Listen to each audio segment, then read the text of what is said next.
मुंबई शहरात 10 पैकी 6 मतदारसंघात मतदानाच्या टक्केवारीनं 50 ओलांडली।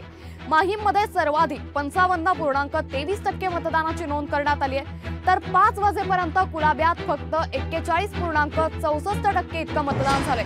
त्यामुळे यंदाही कुलाबा मतदारसंघात सर्वात कमी मतदानाची नोंद करण्यात आली आहे। तर कुलाबा मतदारसंघात लोकसभेप्रमाणेच यंदा विधानसभा निवडणुकीतही कमी मतदानाची नोंद करण्यात आली आहे। खरं तर निवडणूक आयोगासमोर हे आव्हान होतं की मुंबईकरांना घराबाहेर पडून मतदान करण्यासाठी जागरूक करणं, यासाठी निवडणूक आयोगाने अनेक योजना देखील राबवल्या होत्या। मात्र तरी देखील कुलाबाकरांनी कुठेतरी मतदानाकडे पाठ फिरवली आहे। कुलाबाकरांच्या मनात अजूनही मतदानाबद्दल निराशा असल्याचं आत्ताच्या येणाऱ्या आकडेवारीवरून समजतंय।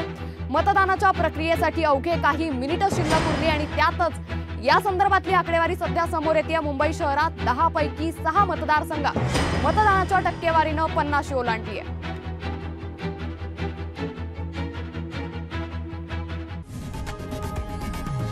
लोकशाही मराठी ऐका, पहा, जागरूक रहा।